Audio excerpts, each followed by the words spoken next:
TVK desta semana recebe esta sorocabana com um gosto, um sabor de Paris. A própria Lavin Rose aqui visitando. O que você está fazendo, Mariana Marques da Silva? Sorocaba, você que mora em Paris há 3 anos, o que faz aqui na terra de Baltazar Fernandes? Vem te ver, Kiko.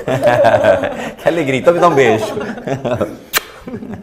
Vim pra cá, ver os amigos, ver a Férias. família, principalmente, me reabastecer, comer uma comidinha brasileira, para depois voltar pra lá, mais zen, mais calma. A gente falava antes de começar a entrevista, era essa história de você ser estrangeiro morando num país, especialmente Paris, que é a cidade que mais recebe turistas no mundo, né? A capital mundial que mais vive do turismo. E ainda assim, também é a capital que tem um forte preconceito com quem é estrangeiro. Você tem pele clara, o teu sotaque salva algum escorregão, né? A gente que faz comunicação sempre toma um cuidado, né, em falar no puxa-R's, né, que vivemos no interior, mas como é que é viver essa cidade que mais recebe e que também tem o preconceito com o estrangeiro? É real isso que eu estou falando ou não? É real, sim, Kiko. Eu sinto essa barreira, sempre senti. Está cada vez ficando mais fácil, cada vez ficando melhor. Mas no começo, realmente, eu vivi muitos meses sozinha, passei Natal sozinha, porque as pessoas têm realmente uma dificuldade em te deixar entrar, né, no círculo Pertencer. delas. E também tem a questão da língua. Você precisa ter um francês muito bom, porque você sai, você não entende piada, fica mais difícil interagir. Então, com o tempo, conforme você vai conseguindo realmente assimilar a cultura e fazer parte do grupo, né, entender Se as inserir, brincadeiras. né? Isso demanda um tempo. Exatamente. Agora está mais fácil, mas tem todas essas barreiras, né? A barreira da língua, tem um pouco de preconceito também, porque é muita imigração de muitos lugares do mundo. Quando a Europa está em crise e complica, porque daí o emprego diminui para o francês e para o europeu, né, nessa ordem, e aí o latino e enfim, o estrangeiro que vem de qualquer parte do mundo, aí passa a ter uma dificuldade maior. Exatamente. Pensando que uma grande parte dos empregos em Paris, por exemplo, a gente tem a impressão que 50% das pessoas que trabalham lá são estrangeiros, são imigrantes, né? Então, são pessoas que usufruem do sistema de saúde francês, são pessoas que usufruem do seguro-desemprego. A França também ela dá muita ajuda para refugiados de guerra, tem pessoas que vêm de outros países com a família inteira e têm apartamento, né, e muitas vezes até subsídio para alimentação, para cuidar da família. Então, o dinheiro que a França... Argelinos, muitos argelinos. Exatamente. O dinheiro que a França coloca nesse suporte, né, é muito grande, e também todas essas pessoas que moram lá. Mas é um debate constante, porque uma grande parte também diz que a França precisa de todos esses imigrantes para funcionar, né, para trabalhar mesmo. Para trabalhar, para gastar também, né, para gerar economia, já que é uma capital que mais recebe no mundo turista. A França teve recentemente, né, vivemos também um momento em que os Estados Unidos aceita em todo o seu território o casamento da união homossexual, a relação homoafetiva. Em Paris também foi um debate conservador muito forte, passou a lei. Como é que foi esse momento que você viveu lá? Aliás, você viveu alguns momentos. Esse foi aquele atentado ao jornal francês foi outro, até que você participou com a gente na Rádio Ipanema. Foram momentos que eu queria que você pudesse abordar com a gente. Claro, exatamente. Eu sinto que a França ela vive de uma forma muito profunda todas essas revoluções, né? A França é conhecida, né, Napoleão, por ser um país revolucionário, um país que está sempre querendo mudar. Depois a queda da Bastilha, depois exatamente. A Revolução Francesa, né? O Iluminismo, né? Richelieu, Exatamente, há Diderot. muita filosofia. Então, as pessoas em si, eles têm filosofia na escola, eles estão sempre se indagando se está bom, se não está, se tem que melhorar. Então, a gente brinca que a França é o país das manifestações, né? Como tem como o direito de greve aqui. Começou lá, os sindicatos muito fortes nessa área são franceses, né? Há toda uma história. Então eles vão para a rua o tempo todo, né? Porque aqui estava a manifestação acho que era para a legalização do casamento, se eu não me engano, faz alguns anos. A gente brincava, né? Porque era uma semana os que eram né, pela causa e no final de semana seguinte os que eram contra. Aí ficava aquela competição para ver quem tinha mais número nas ruas, né? Então os franceses, assim, eles não fecham a boca, eles vão para as ruas e todo mundo tem uma opinião formada, tem um argumento com relação São cidadãos, a tudo. né? Participam mesmo. Exatamente. No aspecto turista, o que mais te encanta? O Rio Sena, a Catedral de Notre Dame, a Torre Eiffel, o que encanta essa brasileira que vive hoje como cenário cotidiano? Como nós aqui passamos a Praça Central e vemos a Catedral, o relógio, os nossos pontos, a Prefeitura de Sorocaba, o que te encanta? O que te fala, puxa, eu estou em Paris? Olha, essa sensação de estou em Paris é quando, às vezes, eu estou estressada, preciso fazer alguma coisa, pego a bicicleta e vou fazer a margem do Rio Sena, porque fazendo a margem do Rio Sena você passa por vários, né, monumentos. Você passa primeiro pela torre, mas você passa assim do outro lado da margem, então você tem aquela vista maravilhosa, o sol, se está um dia bonito, você vê aquele monte de gente, mas está na ciclovia, e você passa por ciclovias lindas. Você está no Arco do Triunfo, Jardim de Tuileries, exatamente, o Louvre, né? Tudo arborizado, né? O Grand Palais, o Petit Palais, que tem aquele teto todo em vidro, então são construções maravilhosas. Eu acho que esse Petit diálogo... Palais, gente, pequeno palácio, grande palácio, exatamente. Essa francesa... É um grande palácio que é de frente a um outro pequeno palácio. A gente fala de Europa e você vive ali em Paris, e a gente, os brasileiros acabam estando sempre em Paris ou sul da França, mas você acaba tendo a possibilidade de em 2 horas ou 3 de trem, você está em Amsterdã, ou então pegar o túnel e estar em Londres. Como é que é viver essa diversidade de você atravessar meia hora ou 2 horas e estar falando outro idioma, está falando inglês, está falando francês, de repente você está falando holandês? Como é que é para o brasileiro se adaptar a essa realidade, Mariana? É bom? É bom que é uma metamorfose, né? Não tem como você cair na monotonia, só se você quiser. E se você viaja... Eu sinto muita saudade, eu brinco que viajar vicia, né? Você viaja, 2 meses depois você já está angustiado, ai, faz tanto tempo, preciso de novo. Mas a gente acaba optando por uma vida, às vezes, de estudo ou de trabalho, e não dá para ir todo final de semana, né? A grana fica curta. Também, as 2 coisas, com certeza. Mas tem viagens mais econômicas. Mas como você falou, é maravilhoso, 1 hora você chega em Londres, não é tão caro assim, dá para ter experiências maravilhosas. E isso no sentido inverso também é maravilhoso, porque da mesma forma que é muito fácil ir, tem muita gente que vem o tempo todo, então você sai, você conhece gente do mundo inteiro. Amigos, isso possibilita, a dica para os brasileiros que gostam de viajar. Dá para ficar em hostel? É seguro ficar em hostel? É a possibilidade de conhecer muita gente? É um estilo bom de viajar? Eu adoro viajar sozinha. Tá. Mesmo se eu tiver uma companhia maravilhosa, eu falo, não, companhia em casa, viajar sozinha, porque...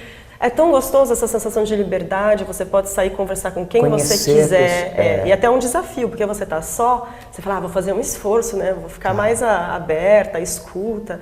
E hostel é maravilhoso, o custo é mais baixo, você compartilha quarto só com mulheres ou com mulheres e homens, como você preferir. Depende do hostel. Exatamente, a quantidade também tem. Você faz isso pela internet quando você vai viajar? Eu faço pela internet. Existe algum site como dica? Eu peço, geralmente eu coloco um aviso, como tenho vários amigos que viajam, que moram em outros países, eu coloco uma pergunta no Face, se alguém conhece, se tem alguma indicação. Chovem as indicações. Aí eu também dou uma pesquisada na internet, leio também comentários para ter certeza e faço a reserva e vou. E geralmente eu só tive boas experiências. Se você for num hotel na Europa, um hotel de 2 estrelas, talvez você pague 70, 80 euros. Num hostel você vai pagar quanto? Olha, se você está partindo dessa 70 ou 80... Pode ser que eu esteja errado. Não, pouco mais, digamos em Amsterdã, 2 estrelas, seria mais ou menos isso, né? Em Paris já vai para 150, não, Paris não tem, né? Eu tive uma experiência em Paris, o que eu gastei em alimentação em Paris, em bons restaurantes, eu gastei metade do preço em Amsterdã. Aí um hostel em Amsterdã você paga em torno de 20 euros, em Paris em torno de 30, na Itália uns 18, aí depende mais ou menos. Mas eu acho a experiência muito melhor do que ficar confinada num quarto. Até porque você vai só dormir no hotel, né? Você vai passar o dia fora, vai estar... Como é que é o clima? Bom viajar na Europa. Eu adoro a Europa no verão, né? A Europa é muito terrível para a gente que vive num país tropical como o Brasil e na região de Sorocaba, aí no Trópico de Capricórnio, a gente está sempre tendo calor, né? A gente sofre quando tem essas temperaturas que oscilam muito. Mas como é que é essa experiência? É melhor viajar, ou as duas são possíveis e experiências diferentes, no inverno e no verão? Kiko, eu concordo com você. Para mim, o verão é melhor, você fica mais à vontade, mais descontraído, dá para parar, sentar numa mesinha na rua e tomar alguma coisa. E os próprios europeus também, a gente sabe sabe que eles sofrem uma metamorfose no verão, né? Eles se transformam. É bonito de você ver. Eles são muito mais alegres, muito mais conviviais, eles saem. No inverno, você não vê músicos tocando na rua, você não vê toda essa alegria de viver Então, europeia, fazer um né? desafio para você aqui, pro telespectador do TVK. Vamos imaginar a gente está aqui agora assistindo o TVK e fala, vou para a Europa. Né? Vou conseguir uma passagem, tem promoções boas, você paga em 6 vezes hoje para você viajar. E se você for com pouca grana, de repente, que roteiro você faria para ficar 12 a 15 dias na Europa? 12 a 15 dias. Olha, para alguém que nunca foi, eu pensaria para criar pessoas que já conhecem os países. Para alguém que nunca foi, eu ficaria 6 dias em Paris, suspeita. 5, 6 dias em Paris. Depende de museus. Aí a gente está partindo em 12, né? Sobram 6 dias. Ficaria Difícil, 3 em Londres e os outros 3 talvez em algum país da Espanha ou talvez em Amsterdã, que eu sou super fã. Ou Portugal, ou alguma coisa assim, Itália. Fica difícil, aí tem que ir do gosto da pessoa. Se ela gosta mais de vinho, se ela gosta mais de queijo, se ela gosta mais de festa, depende do gosto de cada um. Se a gente gosta mais de festa, a gente vai para onde? Se a gente gosta mais de festa, eu acho que eu nunca fui, mas acho que a gente vai para Ibiza, né? Eu vou para Mykonos. Tem uns festivais em Barcelona também, uns festivais enormes de música eletrônica, de 3, 4 dias. Se eu quiser comer bem, onde eu vou? Vai em casa. Dá o endereço. Não, faz tempo que eu não cozinho, mas acho que dá para fazer alguma coisa interessante. Não, para comer você iria para onde? Para Itália, na Itália, né? Se bem que às vezes a gente fala Itália, comer... Eu me frustrei, tem gente que se dá bem. Pizza é no Brasil, não na Itália, gente, né? Pizza, massa né? Até tudo bem, mas pizza é no Brasil. Nossa senhora, ainda não comi a pizza brasileira, ainda estou sonhando com a pizza brasileira. Vamos comer, vamos marcar aqui na tua estado. E se a gente quiser tomar um bom vinho? Aí Paris, né? Ou é França, né? A França inteira. A França você senta com amigos, nenhum sommelier, ninguém super praia da entendido. Europa, vai, qual é a praia? Eu fui para Bretanha, né, na parte da Bretanha. Não é frio? É frio, mas as praias... Mas é frio, Kiko. O tempo muda, a cada meia hora o tempo muda. Tá sol, tá frio, tá sol, tá frio, mas as praias são maravilhosas. É para Grécia, né? E bastante topless. A gente acha que é topless, é uma coisa, não, né? absolutamente super comum, né? Nossa, na França você vê senhoras, 50, 60 anos, com a família do lado, peito de fora, numa boa, tomando sol, ninguém fica olhando. Na Grécia, se você quiser, tira tudo, inclusive. Verdade. Né? Tem praias que você pode tirar e não é aquilo que é exclusivo para praia do naturismo. Né? Você tem setores, mas também não é obrigatório você ficar com o 100. Bom, a gente continua com essa viagem gostosa e já que a gente está falando em Europa, a gente está falando em trem urbano. Que dicotomia, meu amigo. A gente na Europa anda de trem para cima e para baixo. Aqui no Brasil é o abandono urbano. A gente quer você abordando esse tema importante, já que falamos de Europa, falamos de Paris com a Mariana aqui neste TVK. Urbano falando de trem com você e a nossa máquina vai passar. Ai, que saudades da Estrada de Ferro Sorocabana. Estrada de Ferro Sorocabana que proporcionava muitos empregos, com seus trens luxuosos, super luxo, seus garçons que usavam até luvas. Aliás, ser ferroviário era um orgulho, assim como ser professor. Até fiado tinha nas vendas, sapatarias, pois era um orgulho. Estrada de Ferro Sorocabana que acabou. Estrada de Ferro Sorocabana que tinha a maior oficina de conserto de vagões da América Latina.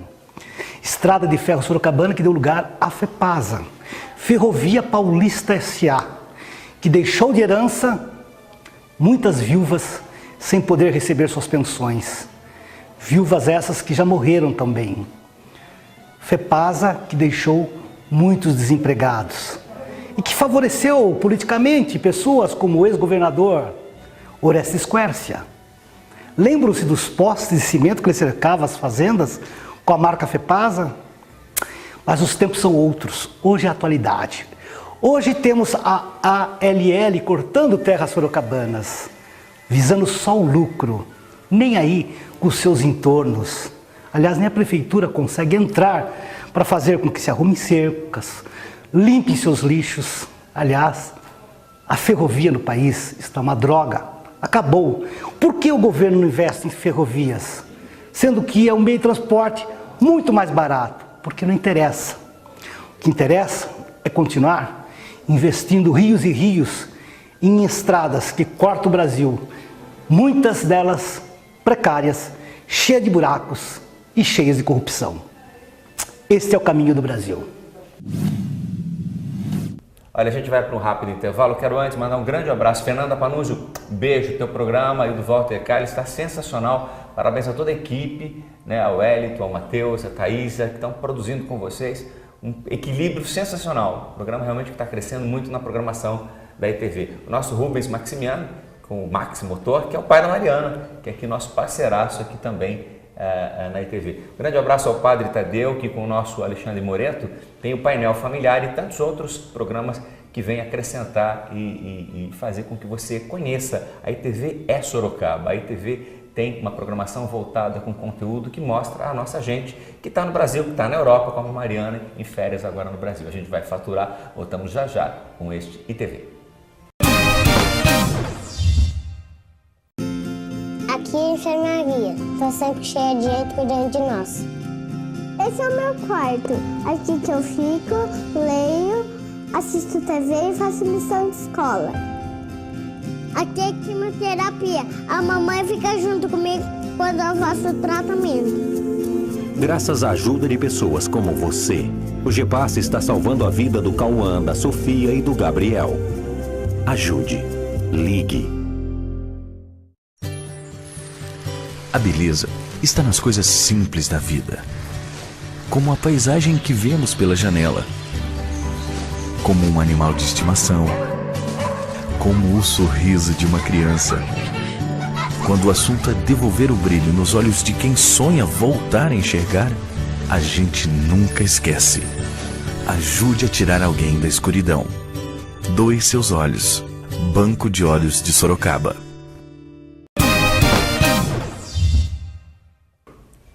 Conexão Brasil-França, Sorocaba, Paris e a Mariana Marques da Silva. A Mariana Marques, Max, visita hoje a gente em férias, ela que estuda na Sorbonne. E a Sorbonne, tem muito preconceito na Sorbonne para estrangeiro? Olha, até na Sorbonne tem preconceito, hein? Imagina. Se Sorocaba tem, né? Imagina a Sorbonne tem também. Sorocaba tem. Mas acho que Sorocaba tá melhor, hein, Kiko? Nossa, eu sinto cada vez que eu venho nesses 3 anos, embora as pessoas pareçam negativas, assim, pareçam meio pessimistas, eu escuto, porque é o fim, eu escuto tanta coisa negativa quando eu venho pra cá. Eu sinto que sim, assim, o Brasil, não estou falando de política, não estou falando de poder aquisitivo, nada disso. A gente tem um amadurecimento, tem um processo. Mas eu sinto que as pessoas em si...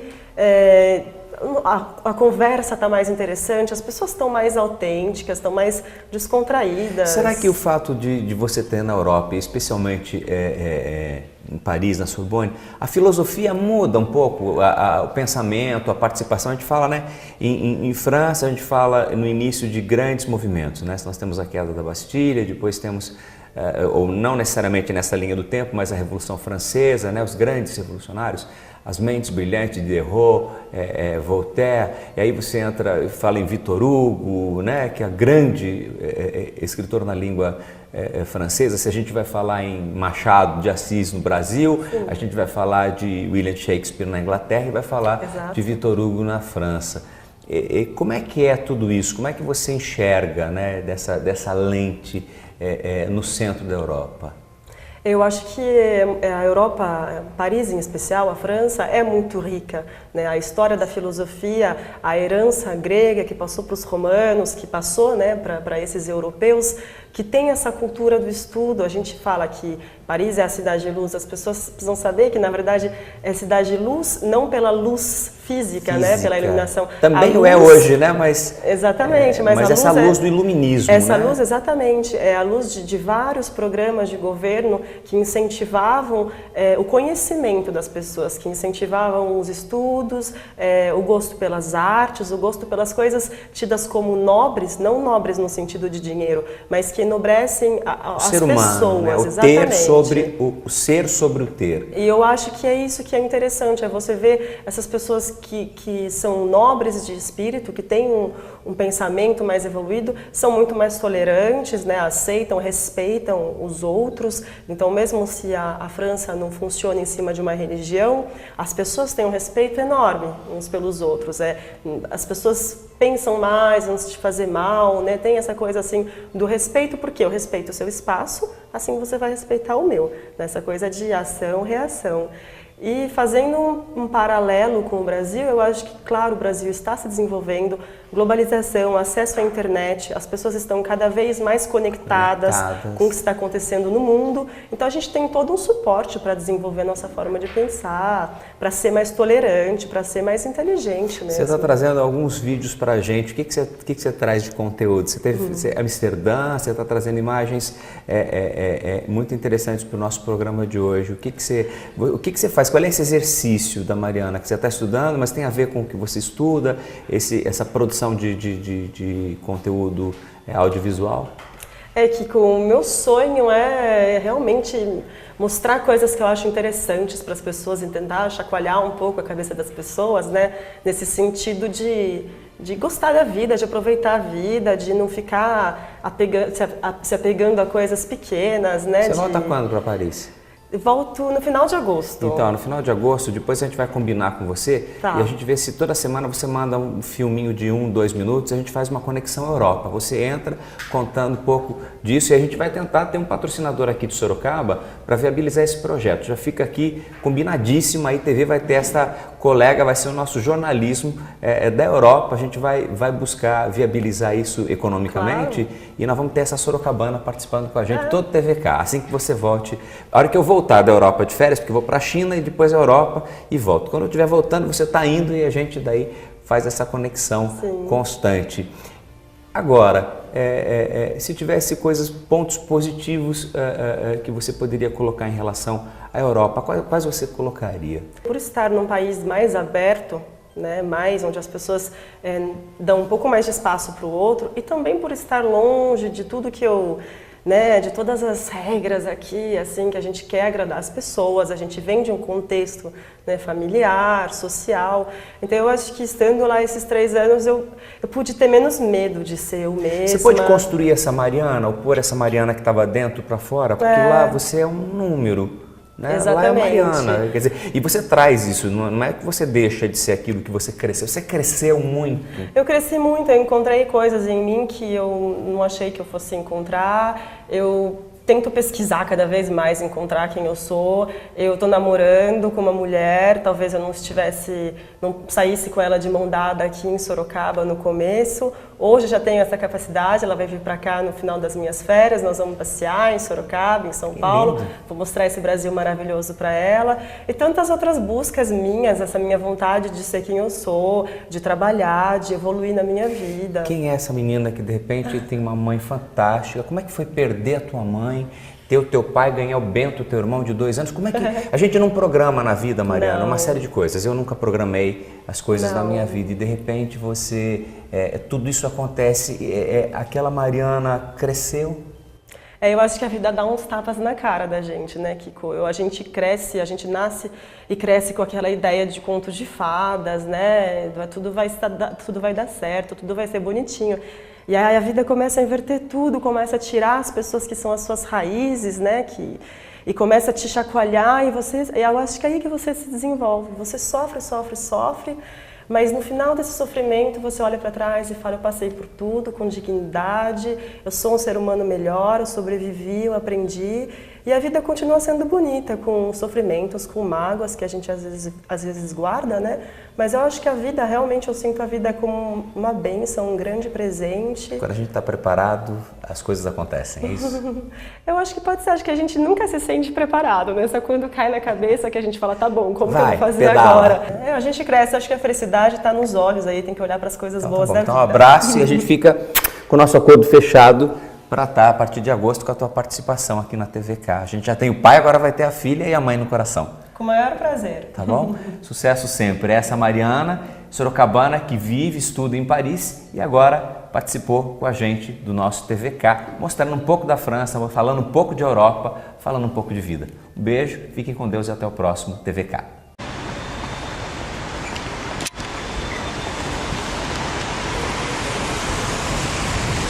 Bom, finalzinho do outono aqui em Paris, mês de dezembro. Choveu bastante esse outono, hoje está chovendo também. Eu estou indo para o Museu do Louvre. Decidi ir de ônibus para ficar.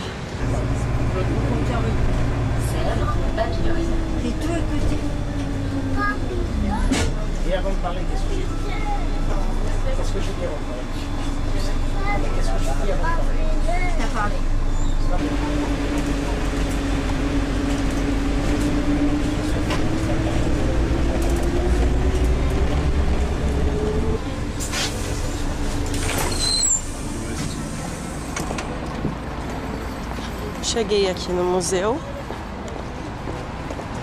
Ali onde vocês estão vendo de vidro é a pirâmide do museu. E tudo esse daqui em volta é o Museu do Louvre. Vou fazer o tour aqui para vocês verem. Começa ali na ponta, dá a volta, vai até lá no fundo, onde depois da pirâmide, e fecha do outro lado, como se fosse em U. Depois de percorrer quase todo o museu, eu cheguei aqui na sala de grandes formatos franceses. Estou quase chegando na sala da Mona Lisa. A gente vê alguns clássicos aqui da pintura, de Davi, de óleo. E vamos seguir. Eu quero encontrar a Mona Lisa para mostrar para vocês. E todo museu tem instruções de como encontrar a Mona Lisa, porque eu acredito que 90% das pessoas vêm aqui primordialmente para vê-la. O Museu do Louvre tem uma visita de 8,5 milhões de pessoas por ano. E ali está o quadro da Mona Lisa. Ele é bem pequeno, como vocês podem perceber. Eu vou me aproximar um pouco mais. Dá para tentar explicar o sucesso desse quadro, que traz quase 9 milhões de visitantes por ano para o Louvre, tido como obra de arte mais famosa do mundo. Para começar, é uma das poucas atribuições que a gente pode fazer ao pintor Leonardo da Vinci, que é muito famoso, da Renascença italiana, do século XV, na Itália. Como tem poucas obras que a gente pode com certeza atribuir a ele, o fato dessa ser uma delas, com certeza também traz mais uma visão crítica para as qualidades estéticas dessa composição. Um dos passeios que você pode fazer aqui em Paris no outono é ir para os museus. Tem um monte de museu, tem Museu da Fotografia, Museu da Moda e do Design, Museu da Marinha, Museu de Arte Moderna, Museu de Arte Antiga.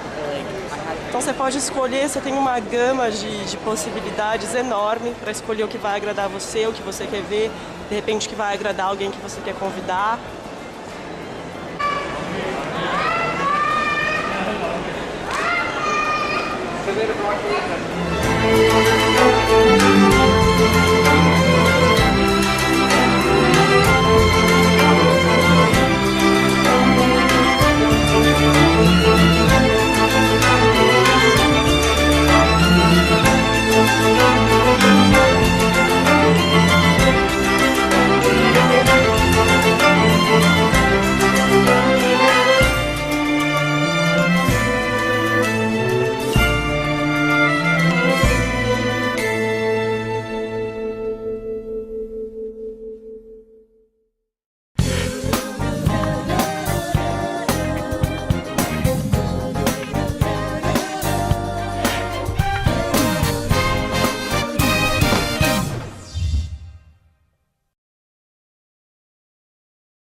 E também todas essas pessoas que moram lá.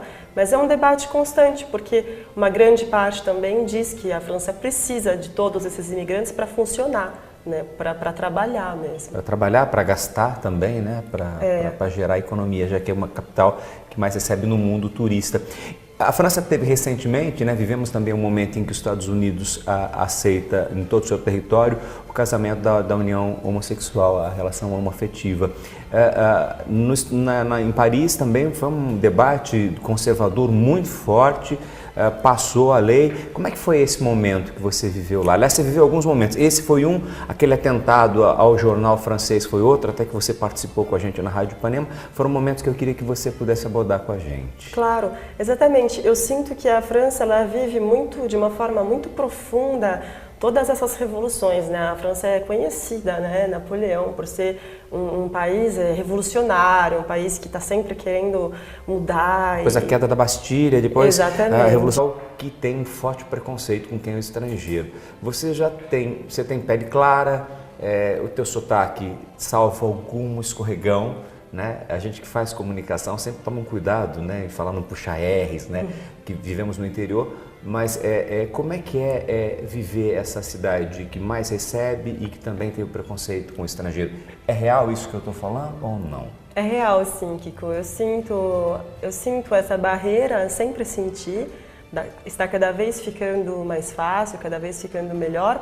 Mas no começo, realmente, eu vivi muitos meses sozinha, passei Natal sozinha, porque as pessoas têm realmente uma dificuldade em te deixar entrar, né, no círculo delas. E também tem a questão da língua. Você precisa ter um francês muito bom, porque você sai, você não entende piada, fica mais difícil interagir. Então, com o tempo, conforme você vai conseguindo realmente assimilar a cultura e fazer parte do grupo, né, entender se inserir, né? Isso demanda um tempo. Exatamente. Agora está mais fácil, mas tem todas essas barreiras, né? A barreira da língua, tem um pouco de preconceito também, porque é muita imigração de muitos lugares do mundo. Quando a Europa está em crise e complica, porque daí o emprego diminui para o francês e para o europeu, né, nessa ordem. E aí o latino e enfim, o estrangeiro que vem de qualquer parte do mundo, aí passa a ter uma dificuldade maior. Exatamente. Pensando que uma grande parte dos empregos em Paris, por exemplo, a gente tem a impressão que 50% das pessoas que trabalham lá são estrangeiros, são imigrantes, né? Então, são pessoas que usufruem do sistema de saúde francês, são pessoas que usufruem do seguro-desemprego. A França também ela dá muita ajuda para refugiados de guerra. Tem pessoas que vêm de outros países com a família inteira e têm apartamento, né? E muitas vezes até subsídio para alimentação, para cuidar da família. Então, o dinheiro que a França... Argelinos, muitos argelinos. Exatamente. O dinheiro que a França coloca nesse suporte, né, é muito grande.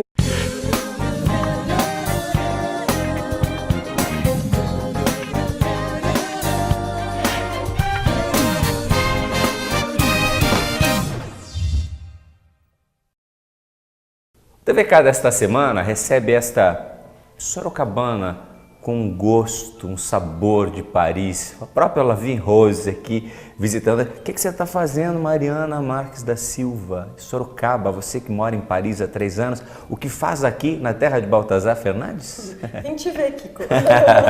Que alegria, então me dá um beijo.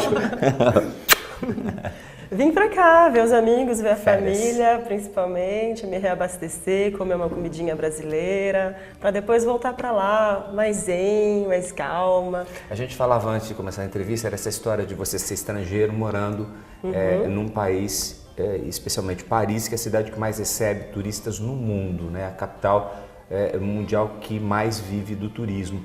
E ainda assim, também a capital francesa, né? O iluminismo, né? Richelieu, Exatamente, há muita Diderot. filosofia. Então, as pessoas em si, eles têm filosofia na escola, eles estão sempre se indagando se tá bom, se não tá, se tem que melhorar. Então, a gente brinca que a França é o país das manifestações, né? Como tem como o direito de greve aqui. Começou lá, os sindicatos muito fortes nessa área são franceses, né? Há toda uma história. Então eles vão para a rua o tempo todo, né? Porque aqui estava a manifestação acho que era para a legalização do casamento, se eu não me engano, faz alguns anos. A gente brincava, né? Porque era uma semana os que eram né? Pela causa e no final de semana seguinte os que eram contra. Aí ficava aquela competição para ver quem tinha mais número nas ruas, né? Então os franceses assim, eles não fecham a boca, eles vão para as ruas e todo mundo tem uma opinião formada, tem um argumento com relação São cidadãos, a tudo. né? Participam mesmo. Exatamente. No aspecto turista, o que mais te encanta? O Rio Sena, a Catedral de Notre Dame,